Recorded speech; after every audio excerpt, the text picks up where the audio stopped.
السلام عليكم ورحمة الله وبركاته. إن الحمد لله نحمده ونستعينه ونستغفره ونعوذ بالله من شرور أنفسنا ومن سيئات أعمالنا. من يهده الله فلا مضل له والذي تساءلون به والأرحام إن الله كان عليكم رقيبا. மதிப்பிற்கும் மரியாதைக்கும் உரிய எல்லாம் உள்ள அல்லாஹுவின் அடியார்களே, அல்லாஹுவின் மகத்தான அருளை கொண்டு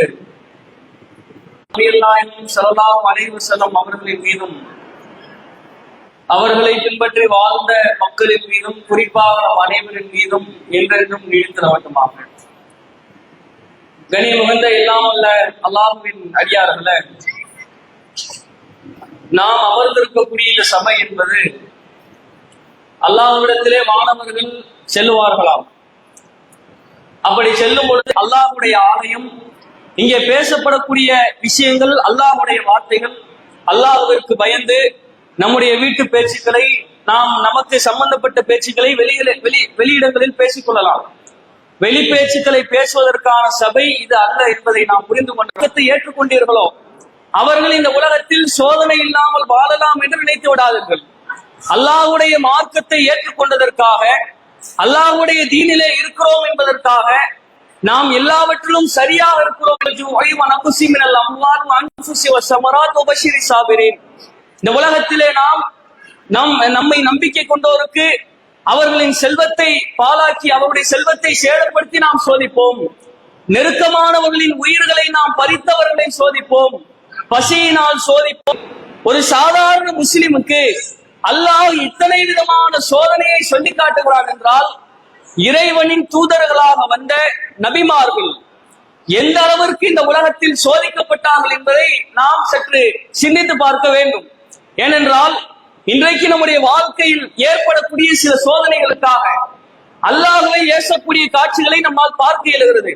அல்லாஹ் என்னை மாத்திரம்தான் சோதிக்கிறான், அல்லாஹ் எனக்கு மாத்திரம்தான் நோயை வழங்குகிறான், அல்லாஹ் எனக்கு நெருக்கமானவரின் உயிரை மாத்திரம்தான் பறித்துக் கொள்கிறான், அல்லாஹ் என்னுடைய வாழ்க்கையில் சோதனையை தந்து கொண்டே இருக்கிறான், மற்றவர்கள் எல்லாம் நிம்மதியாக வாழ்கிறார்கள் என்று நாம் சொல்லுகிறோம். ஆனால் நமக்கு தூதராக அனுப்பப்பட்ட இறுதி நபியாக இருக்கக்கூடிய நபிகள் நாயகம் ஸல்லல்லாஹு அலைஹி வஸல்லம் வாழ்க்கையில் எவ்வளவு சோதனை இருந்தது என்பதை நாம் புரிந்து கொள்ள வேண்டும். சோதனை, அதிகமான சோதனைகள் நபிகளாருடைய வாழ்க்கையில் இருந்தது. ஆனால் குறிப்பிட்டு ஒரு சோதனையை நாம் எடுத்து பார்க்க வேண்டும் என்றால், நபிகளால் சந்தித்த உயிரிழப்புகளால் நபிகளால் சந்தித்த சோதனை. இந்த சோதனையை நாம் குறிப்பிட்டு எடுத்து பார்த்தோம் என்று வைத்துக் கொள்வோம். இதை பார்த்து விட்டோம் என்றால் நம்முடைய வாழ்க்கையில் ஏற்படக்கூடிய சோதனை எல்லாம் சோதனையே இல்லை என்று நாம் சொல்லிவிடுவோம். அந்த அளவிற்கு கடுமையாக நபிகளால் இந்த சோதனைகளின் மூலம் வாட்டப்பட்டார்கள் என்பதை நாம் புரிந்து கொள்ள வேண்டும். முதல்ல ரசூலுல்லாஹி ஸல்லல்லாஹு அலைஹி வஸல்லம் அவர்கள் ஒரு அனாதையாகத்தான் இந்த சமூகத்தில் இருந்தார். அந்த நபி என்ன செய்கிறார்கள்? தாயின் கருவறையில் இருக்கக்கூடிய காலகட்டத்திலேயே தந்தையை இழந்து விடுகிறார்கள். தந்தை இல்லாதவர்களாக உலகத்தை நபிகள் நாயகம் ஸல்லல்லாஹு அலைஹி வஸல்லம் பார்க்கிறார்கள். இப்படியே காலங்கள் கழிகிறது. நபிகள் நாயகம் ஸல்லல்லாஹு அலைஹி வஸல்லம் அவர்கள் தன்னுடைய 6வது அல்லது 7வது வயதினிலே தன்னுடைய தாயை நபிகள் நாயகம் ஸல்லல்லாஹு அலைஹி வஸல்லம் இழக்கிறார்கள். தாயை இழந்து அந்த சின்ன ஒரு பருவத்தில் எந்த ஒரு அரவணைப்பும் இல்லாமல், தாயின் பாசம், போதுமான பாசம் கிடைக்காமல், அரவணைப்பு இன்றி தன்னுடைய பெரிய தந்தை, தன்னுடைய பாட்டனார் அப்துல் முத்தலிபால் நபிகள் நாயகம் ஸல்லல்லாஹு அலைஹி வஸல்லம் அவர்கள் எடுத்து வளர்க்கப்படுகிறார்கள், பராமரிக்கப்படுகிறார்கள். கொஞ்ச காலம் கழிகிறது. பாட்டனார் அப்துல் முத்தலிப் அவர்களும் இறந்து போகிறார்கள். பெரிய தந்தையான, சிறிய தந்தையான அபூ தாலிப் அவர்கள் கண்ட்ரோல்ல நபிகள் நாயகம் ஸல்லல்லாஹு அலைஹி வஸல்லம் அவர்கள் வருகிறார்கள். அப்ப முதலில் நபிகளாருக்கு இருந்த வேதனையே நாம் ஒரு அனாதை என்ற அந்த ஒரு வேதனை தான். நம்முடைய தாய் தந்தை நமக்காக இல்லை என்ற வேதனை தான். எத்தனையோ அனாதை சிறுவர்களை இந்த உலகத்துல பார்க்கிறோமா இல்லையா? எவ்வளவு சிரிப்புகளை, எவ்வளவு சந்தோஷங்கள் நம்முடைய வாழ்க்கையில இருந்தாலும் தாய் தந்தை என்ற ஒரு கான்செப்ட் அவங்களுடைய வாழ்க்கையில வரும்போது அது வருத்தம் தான். அது ஈடு செய்ய முடியாத இழப்பு தான். அது போன்ற ஒரு இழப்பாகத்தான் நபிகளாருடைய வாழ்க்கையில் முதல் கட்ட இழப்பு இருந்தது. அதே போல இஸ்லாத்தை நபிகள் நாயகம் ஸல்லல்லாஹு அலைஹி வஸல்லம் அவர்கள் மக்காவிலே பிரச்சாரம் செய்கிறார்கள். நபித்துவ பட்டம் நபிகள் நாயகம் ஸல்லல்லாஹு அலைஹி வஸல்லம் அவர்களுக்கு கிடைக்கிறது. கிடைத்தால் மக்கமா நகரத்திலே பிரச்சாரம் செய்கிறார்கள். கடுமையான எதிர்ப்பு, கடுமையான துன்புறுத்துதலுக்கு நபிகள் நாயகம் ஸல்லல்லாஹு அலைஹி வஸல்லம் உட்படுத்தப்படுகிறார்கள். உட்படுத்தப்பட்ட நபிகள் நாயகம் ஸல்லல்லாஹு அலைஹி வஸல்லம் அவர்களுக்கு முந்து ஓலாக நின்றவர்கள் அபூ தாலிப் அவர்கள். சிறிய தந்தையான அபூ தாலிப் அவர்கள் முந்து ஓலாக நின்றார்கள். நின்று இந்த மார்க்கத்தை பிரச்சாரம் செய்வதற்கான எல்லா விதமான சப்போர்ட்டையும் அவங்க கொடுத்தாங்க. இப்படி அதிகமாக தான் நேசித்த அபூ தாலிப் அவர்கள் ஒரு கட்டத்திலே மரணப்படுக்கையில் இருக்கிறார்கள். மரணப்படுக்கையில் இருந்தால் அபூ தாலிப் அவர்களிடத்திலே சென்ற நபிகள் நாயகம் ஸல்லல்லாஹு அலைஹி வஸல்லம் அவர்கள் தாவாவை செய்கிறார்கள். எனக்காக இவ்வளவு கஷ்டப்பட்டீங்க, நான் மார்க்கத்தை சொல்வதற்கு எனக்கு உந்துவோலாக பல நேரங்களில் நீங்கள் நின்றிருக்கிறீர்கள். ஆனால் நீங்கள் நரகவாசியாக மரணித்து போவதை நான் பார்ப்பதற்கு ஆசைப்படவில்லை. லா இலாஹ இல்லல்லாஹ் கலிமாவை சொல்லிருங்க, இந்த மார்க்கத்தை ஏற்றுக்கொண்டிருங்க, உங்களுக்காக நான் நாளை மறுமையில அல்லாஹ்விடத்திலே பரிந்துரை செய்கிறேன் அப்படின்னு நபிகள் நாயகம் ஸல்லல்லாஹு அலைஹி வஸல்லம் அவர்கள் அபூ தாலிப் அவரிடத்திலே போய் சொல்றாங்க. ஆனால் அவர்களுக்கு உறவினர்களான ஒரு சில பேர் நின்று கொண்டு நீங்க எந்த மார்க்கத்தில் இருக்கிறீங்களோ அதிலே மரணிச்சிருங்கன்னு சொல்றாங்க. கடைசியில் அபூ தாலிப் அவர்கள் எந்த இறை நிராகரிப்பான ஒரு மார்க்கத்தில் இருந்தாரோ, எந்த ஒரு காஃபிரான மார்க்கத்தில் இருந்தாரோ அதிலேயே அவர் மரணித்து போனார். நபிகள் நாயகம் ஸல்லல்லாஹு அலைஹி வஸல்லம் அவர்கள் வாழ்க்கையில மிகப்பெரிய ஒரு இழப்பை இந்த இடத்தை சந்திக்கிறார். ஏனென்றால் மற்ற உறவுக்காரர்கள் எல்லாம் அடிக்க வரும் பொழுது, மற்ற உறவுக்காரர்கள் எல்லாம் தன்னை ஏசும் பொழுது, இந்த உறவான அபூ தாலிப் மாத்திரம் தனக்கு எதிரான 1000 தான் அவர்கள் உங்களுக்கு உதவி செய்திருந்தாலும், உங்களுக்கு நெருக்கமான உறவாக இருந்தாலும், உங்களை அரவணைத்தவராக இருந்தாலும், அவர் எந்த நேரத்திலும் எந்த காலகட்டத்திலும் என்னால் மன்னிப்பு வழங்கப்பட மாட்டார், நீங்கள் மன்னிப்பு தேடக்கூடாது என்கிறான் அல்லாஹ். மிகப்பெரிய ஒரு இழப்பை சந்திக்கிறார்கள் நபிகள் நாயகம் ஸல்லல்லாஹு அலைஹி வஸல்லம் அவர்கள். மூன்றாவதாக நாம் பார்க்கிறோம் ஹதீஜா ரலியல்லாஹு அவர்கள். ரசூலுல்லாஹி ஸல்லல்லாஹு அலைஹி வஸல்லம் திருமணம் முடித்த முதல் பெண்மணி ஹதீஜா ரலியல்லாஹு அவர்கள். இவர்கள் எந்த அளவிற்கு ரசூலுல்லாஹ்க்கு அந்த விஷயத்தை சொல்றாங்க. ஜிப்ரீல் முதலாக எனக்கு காட்சி அளிக்கும் பொழுது வானத்திற்கும் பூமிக்கும் உடையவராக நின்றார், மிகப்பெரிய தோற்றத்தில் நின்றார் என்கிறார். இதுவரைக்கும் நபிகளார் பார்க்காத மிகப்பெரிய தோற்றத்தில் ஜிப்ரீல் அலைஹிஸ்ஸலாம் அவர்கள் புதிய ஒரு படைப்பு ரசூலுல்லாஹ்வுக்கு முன்னாடி தோன்றுது. பார்த்தா ரசூலுல்லாஹ்வுக்கு ஒரே பயம். உடம்பெல்லாம் ரசூலுல்லாஹ்வை அரவணைத்து அவர்களை படுக்க வைத்து அவர்களை சாய்த்து போத்தி விடுறாங்க ஹதீஜா நாயகி அவர்கள். போத்தி விட்டு ஹதீஜா அவர்கள் சொன்ன வார்த்தைகள், நீங்கள் ஒருபோதும் பயப்படாதீர்கள், அல்லாஹ் உங்களோடு இருக்கிறான், நீங்கள் ஏழைகளுக்காக உழைக்கிறீர்கள், அனாதைகளை நீங்கள் அவ்வளவு சப்போர்ட்டா இருந்தாங்க. அப்ப அப்படிப்பட்ட ஹதீஜா ரலியல்லாஹு அவர்கள் ஒரு கட்டத்துல மரணத்தை அடைகிறார்கள். மரணத்தை அடைந்தால் நபிகளாருக்கு வாழ்க்கையின் மிகப்பெரிய ஒரு இழப்பாக இதுவும் இருந்தது. வாசம் வைத்த அந்த ஹதீஜா என்ற அந்த உறவு நபிகளாருக்கு அவர்களை விட்டு போகிறது, அவர்கள் உயிரிழந்து போகிறார்கள். இப்படி நபிகளாருடைய வாழ்க்கையை நாம் பார்த்தோம் என்றால் ஏராளமான உயிரிழப்புகள், ஏராளமான சோதனைகளை நபிகள் நாயகம் ஸல்லல்லாஹு அலைஹி வஸல்லம் சந்திச்சாங்க. அதன் பிறகு நபிகள் நாயகம் ஸல்லல்லாஹு அலைஹி வஸல்லம் அவர்கள் அந்த மக்கமா நகரத்தை விட்டு மதீனாவிற்கு ஹிஜ்ரத் செய்து வருகிறார்கள். ஹிஜ்ரத் செய்து தாய் தந்தை இல்லாமல் இருக்கிறது, அது ஒரு துக்கம். ஹதீஜா ரலியல்லாஹு அவர்களை இழந்திருக்கிறார்கள், அது ஒரு துக்கம். இதுவெல்லாம் போக இன்னும் ஒரு திருமணம் மனம் முடிக்கிறார்கள். மனம் முடித்த தன்னுடைய மனைவி 8 மாதங்களுக்குள் இறந்து போகிறார்கள். சஹாபாக்கள் அறிவிக்கிறார்கள், நபிகள் நாயகம் ஸல்லல்லாஹு அலைஹி வஸல்லம் அவர்கள் இந்த மனைவி வந்து மரணிச்சு போயிடுறாங்க. போனா அந்த ஒரு உயிரிழப்பை அவர்களால் வாழ்க்கையில மறக்க முடிகிறதா? ஒரே ஒரு உயிரிழப்பை அவர்களுடைய வாழ்க்கையினால் ஏற்றுக்கொள்ள முடிகிறதா? என்னதான் அதை மறந்தாலும் ஏதாவது ஒரு சந்தோஷமான நிகழ்வில், துக்கமான நிகழ்வில் அவருடைய ஞாபகம் என்றால் நபிகள் நாயகம் ஸல்லல்லாஹு அலைஹி வஸல்லம் அவர்கள் இத்தனை உயிரிழப்புகளை வரிசையாக சந்திக்கிறார்கள் என்றால் எந்த அளவிற்கு சோதனையினால் ஆட்டி வைக்கப்பட்டிருப்பார். இந்த சோதனை மாத்திரமா ரசூலுல்லாஹ்வுடைய வாழ்க்கையில உயிரிழப்புகளை மாத்திரமா சந்திச்சாங்க? இது இல்லாம பல எதிர்ப்புகள், மக்கா காஃபிர்கள் உயிர் மிரட்டல் நபிகளாருக்கு விட்டார்கள். அது இல்லாமல் பல சோதனைகள், மன உளைச்சல்கள் எல்லாவற்றையும் நபிகளார் வைத்திருந்தார்கள் என்பதைத்தான் நாம் பார்க்க வேண்டும். இப்ப ஜெயினப் பின்த் குசைமா ரலியல்லாஹு அன்ஹா இறந்து போறாங்களா? அடுத்து ரசூலுல்லாஹ்வுடைய மகள்கள் ஜெயினப் ரலியல்லாஹு அன்ஹா அவர்கள், இந்த ஜெயினப் ரலியல்லாஹு அன்ஹா அவர்கள் அடுத்ததாக மரணித்து போகிறார்கள். தான் பெற்றுகிறாங்க. பாதிக்கப்பட்டிருந்தால் சரி போருக்கு போயிட்டு வந்து பார்த்துக்கிறோம். ரசூலுல்லா போருக்கு போறாங்க. முதல் போரை வெற்றிகரமாக முடித்து விட்டு ஊருக்கு திரும்புகிறார்கள். ஊருக்கு திரும்பினால் திரும்பியவுடன் ரசூலுல்லாவிற்கு சொல்லப்படுகிறது, இந்த எல்லா மகள்களும் இது எல்லா மரணத்துக்குமான ஒற்றுமை தெரியுமா?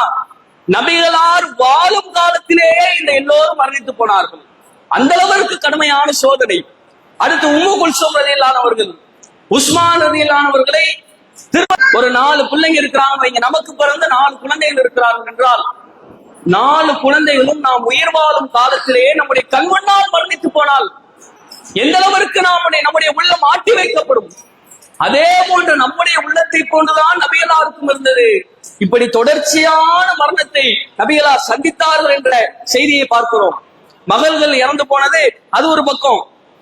அடுத்ததாக நபிகள் நாயகம் ஸல்லல்லாஹு அலைஹி வஸல்லம் கை குழந்தையானது தான் அதிகம் நேசித்த குழந்தை இப்ராஹிம் அவர்கள். அடிக்கடி ரசூலுல்லாஹி ஸல்லல்லாஹு அலைஹி வஸல்லம் அவர்கள் இப்ராஹிம் என்ற தன்னுடைய மகனுடைய வீட்டிற்கு சென்று அடிக்கடி அந்த குழந்தையை முத்தம் கொஞ்சுவது, அந்த குழந்தையை அரவணைப்பது, அந்த குழந்தையின் மீது பாசம் செலுத்துவது, இது மாதிரியான செயல்களில் நபிகளார் ஈடுபட்டு வந்தார்கள்.